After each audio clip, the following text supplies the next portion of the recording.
વિદ્યાર્થી મિત્રો, આપણે જોઈ રહ્યા છીએ ધોરણ 7 સ્વ અધ્યયન પોથી. એમાં સામાજિક વિજ્ઞાન વિષયનો પાઠ નંબર 1 રાજપૂત યુગના નવા શાસકો અને રાજ્યો. તો ચાલો આનું સોલ્યુશન જોઈએ. સૌપ્રથમ આપણને વિકલ્પવાળા કીધા છે કે 7મી સદીમાં કોના અવસાનથી ઉત્તર ભારતમાં તેમના વિશાળ સામ્રાજ્યનું નાના નાના સ્વતંત્ર રાજ્યોમાં વિભાજન થયું? તો કે હર્ષવર્ધનના. ત્યાર પછી આપણે એવું કીધું છે કે પ્રાચીન કાળમાં માળવાનો રાજ્ય પ્રદેશ કયા નામે ઓળખાતો હતો? તો કે એ અને બી બંને, મતલબ કે અવંતી અને ઉજ્જૈની. ત્યાર પછી આપણે એવું કીધું છે કે ખજુરાહોનું ભવ્ય મંદિરો કયા વંશના શાસકોના કાળમાં બન્યા હતા? તો કે ચંદેલ વંશના શાસકોના કાળમાં. ચોથો પ્રશ્ન, રાજસ્થાનમાં સાંભર સરોવર ક્યાં આવેલું છે? તો કે ઉદયપુરથી પૂર્વમાં. ત્યાર પછી પાંચમો પ્રશ્ન છે કે રાજા ભોજે વસાવેલું ભોજપુર નગર વર્તમાનમાં કયા સમયથી ઓળખાય છે? તો કે ભોપાલ નગરથી ઓળખાય છે. અને હા, તમે જો જ્ઞાન વિશ્વ ઉપર નવા છો અથવા તો હજી સુધી જ્ઞાન વિશ્વને સબસ્ક્રાઇબ નથી કરી, નીચે આપેલા સબસ્ક્રાઇબ બટનને ક્લિક કરો, બાજુનો બેલ આઇકન પણ દબાવો. વિડીયો કેવો લાગ્યો અથવા તો આ સોલ્યુશનમાં કંઈ ના સમજાણું હોય મને કોમેન્ટ કરીને જણાવજો. છઠ્ઠો પ્રશ્ન છે, અણહિલવાડ પાટણની સ્થાપના કોણે કરી હતી? તો કે વનરાજ ચાવડાએ. ત્યાર પછી સાતમો પ્રશ્ન, રાણીની વાવનું બાંધકામ કઈ રાણીએ કરાવ્યું હતું? તો કે રાણી ઉદયમતીએ. આઠમો પ્રશ્ન છે, કયા રાજવીનો પરાજય થવાથી ગુજરાતમાં દિલ્હી સલ્તનતની સ્થાપના થઈ? તો કે કર્ણદેવ વાઘેલાના. એના પછી નવમો પ્રશ્ન, રાજપૂત યુગમાં જમીનની ઉપજનો કેટલો ભાગ મહેસૂલ તરીકે ઉઘરાવવામાં આવતો? તો કે 6ઠ્ઠો ભાગ. ત્યાર પછી રાજપૂતોના ગુણોમાં નીચેમાંથી કયો ગુણનો સમાવેશ કરી શકાય? તો કે બધા જ. એ એકવચની હતા, તે ગૌબ્રહ્મ પ્રતિપાલક એટલે કે ગાય અને બ્રાહ્મણની રક્ષા કરનારા હતા અને બહાદુર હતા. તો આપેલા તમામ. ત્યાર પછી આપણને થોડા જોડકા જોડો આપ્યા છે, એ જોઈએ. તો પેલું છે ભીમદેવ પ્રથમ, તો એની સાથે સી આવશે સોલંકી વંશ. ત્યાર પછી મૂંજ છે, તો એની સાથે આવશે ડી પરમાર વંશ. ત્યાર પછી છે રામ પ્રથમ, તો એની સાથે શું આવશે? તો કે ઈ ચોલે વંશ. ત્યાર પછી છે પૃથ્વીરાજ ત્રીજો, એની સાથે આવશે બી ચૌહાણ વંશ. ત્યાર પછી છે નરસિંહ વર્મન, તો એની સાથે આવશે એ પલ્લવ વંશ. અને છેલ્લું છે ગોપાલ, તો એની સાથે આવશે જી પાલ વંશ, કારણ કે ગોપાલની પાછળ પાલ લાગે એટલે એને પાલ વંશ કહેવાતો. ત્યાર પછી મને ઓળખો એવું આપ્યું છે, તો પેલું છે હું માળવાના પરમાર વંશના રાજાઓની નગરી છું, તો કે અવંતી. અને મેં રાજસ્થાનમાં અજમેરુ નામના નગરની સ્થાપના કરી હતી, તો કે અજયરાજ. ત્રીજું છે મેં પ્રજા માટે સોમનાથનો યાત્રાવેરો બંધ કરાવ્યો હતો, તો કે રાજમાતા મિનળ દેવી.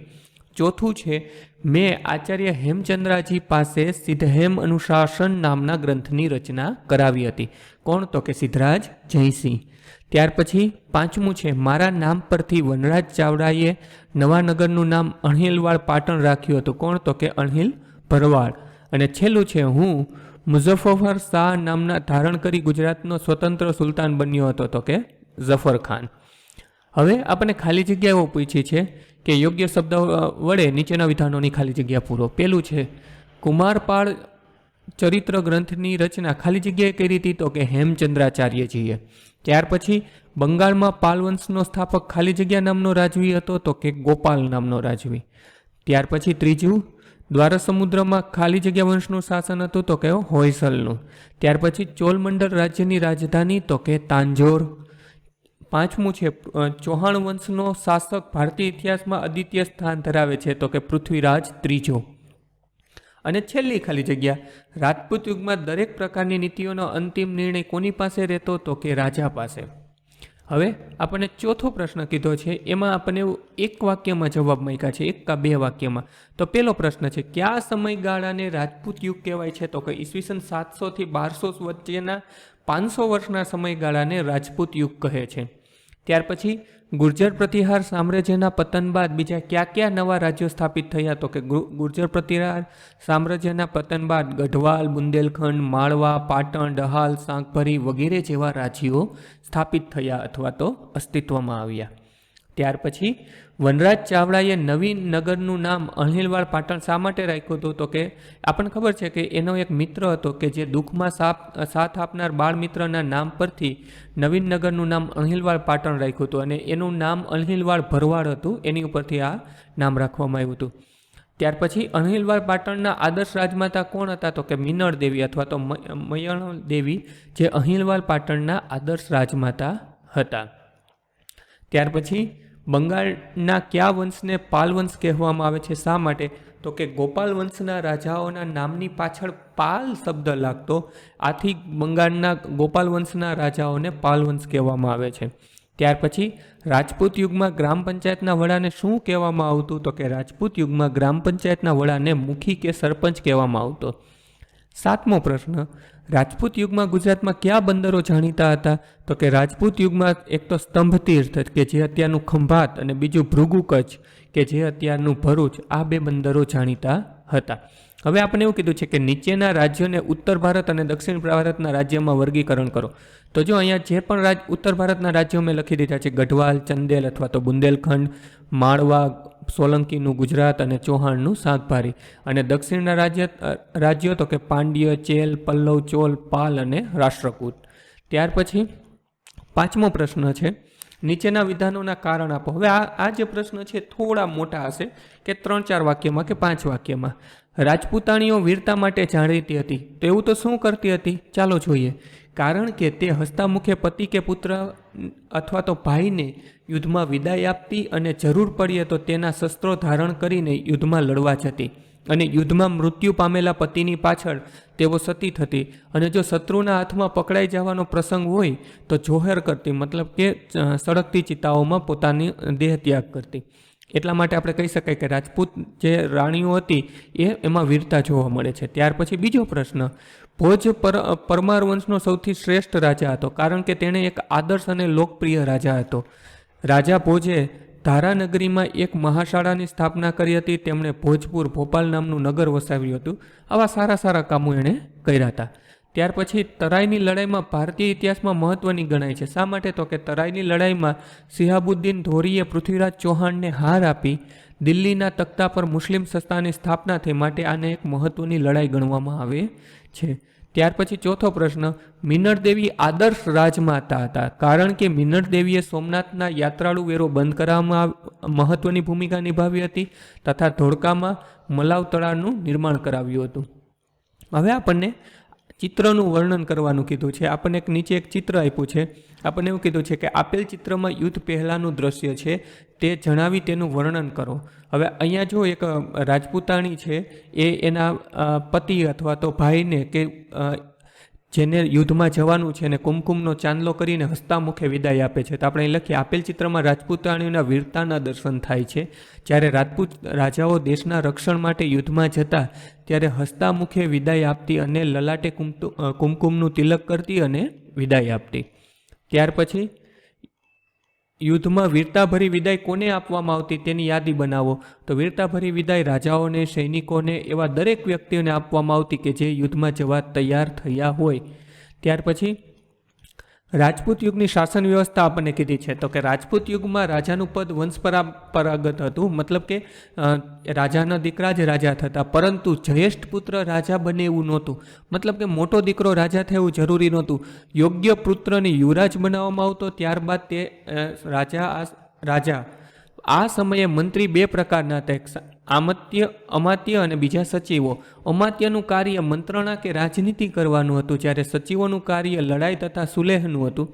આ ઉપરાંત મહાપ્રતિહાર અને દંડનાયક જેવા હોદ્દાઓ પણ અમલમાં હતા. નગરની સભાનો વડો નગરપતિ કહેવાતો. તો આ રીતે રાજપૂત વ્યવસ્થા ચાલતી. ત્યાર પછી આપણે પરિચય આપવાનો છે કે પેલો છે આપણને કીધું કુમારપાળ. કુમારપાળ પ્રજા કલ્યાણી શાસક હતો. હેમચંદ્રાચાર્યની પ્રેરણાથી રાજ્યમાં જુગારની રમત, પશુવધ ઉપર એણે પ્રતિબંધ મૂક્યો હતો અને અહિંસાના પાલન માટે કડક આજ્ઞાઓ આપી હતી. હેમચંદ્રાચાર્યએ કુમારપાળ ચરિત્ર નામના ગ્રંથની રચના કુમારપાળ ઉપરથી કરી હતી. ત્યાર પછી છે પૃથ્વીરાજ ત્રીજો. હવે સોમેશ્વર ચૌહાણ પછી પૃથ્વીરાજ ત્રીજો ગાદીએ આવ્યો. ઈસવીસન 1191માં તરાઈના મેદાનમાં શિહાબુદ્દીન ધોરીએ પૃથ્વીરાજ ચૌહાણને હાર આપી અને પછી દિલ્હીના તખ્તા પર મુસ્લિમ સત્તાનો ઉદય થયો.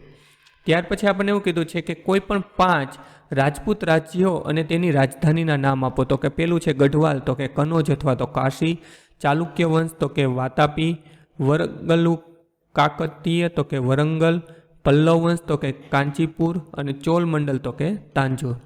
ત્યાર પછી 1992માં તરાઈની લડાઈમાં પૃથ્વીરાજની જીત થઈ હોત તો શું થયું હોત તેના મંતવ્ય જણાવો.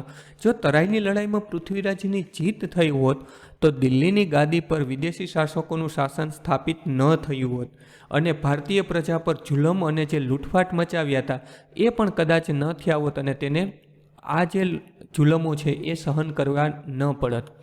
ત્યાર પછી રાજપૂત સમયમાં કોઈ પણ એક રાજાનો પરિચય આપો. તો કે સોલંકીઓના શાસનકાળને ગુજરાતમાં રાજપૂત શાસનનો સુવર્ણ યુગ ગણવામાં આવે છે. આ કાળમાં ગુજરાતમાં આર્થિક અને સાંસ્કૃતિક દ્રષ્ટિએ સમૃદ્ધ હતું. આ કાળમાં મૂળરાજ, ભીમદેવ, સિદ્ધરાજ જયસિંહ જેવા શક્તિશાળી શાસકો થઈ ગયા. ત્યાર પછી આપણે એવું કીધું છે માગ્યા મુજબ પ્રવૃત્તિ કરો. અહીંયા એવું કીધું તમારા ગામ કે શહેરની આસપાસ જૂના સમયના સ્થાપત્ય હોય તો તેના વિશે માહિતી મેળવી અને નોંધ લખો. મેં અહીંયા જે સુરતની અંદર ગોપી તળાવ આવ્યું છે એના વિશે લખ્યું છે કે ગોપી તળાવ ગુજરાત રાજ્યના સુરત શહેરમાં ગોપીપુરા વિસ્તારમાં આવેલું છે. ઈસવીસન 1510માં મલિક ગોપી નામના એક વેપારીએ તેને ગવર્નર દ્વારા બંધાવવામાં આવ્યું હતું. ઈસવીસન 2012માં આ તળાવનું નવીનીકરણ કરવામાં આવ્યું અને આસપાસનો વિસ્તાર પર્યટન સ્થળ તરીકે વિકસાવવામાં આવ્યો. અહીંયા તમે આ જવાબ પણ આપી શકો અને તમારો જવાબ પણ આપી શકો. અહીંયા આપણો પાઠ પૂરો થાય છે. સવાલ જવાબમાં કંઈ ના સમજાણું હોય તો મને નીચે કોમેન્ટ કરીને જણાવજો અને સાથે સાથે ભાગ 1ના બધા જ વિષયના સોલ્યુશનો નીચે ડિસ્ક્રિપ્શનમાં લિંક આપી છે તો ત્યાંથી પણ તમે જોઈ શકશો. બાળ મિત્રો, વિડીયો જોવા માટે ખૂબ ખૂબ આભાર. આ વિડીયોને લાઈક કરો. જો હજી તમારા મિત્રો સાથે આને શેર ના કર્યો હોય તો આ વિડીયોને શેર કરજો અને મારી આ ચેનલને કે જ્ઞાન વિશ્વને સબસ્ક્રાઈબ કરવાનું ભૂલતા નહીં. ચોક્કસથી આ ચેનલને તમે સબસ્ક્રાઈબ કરજો. Thanks for watching. ફરી મળશું બીજા વિડીયોમાં.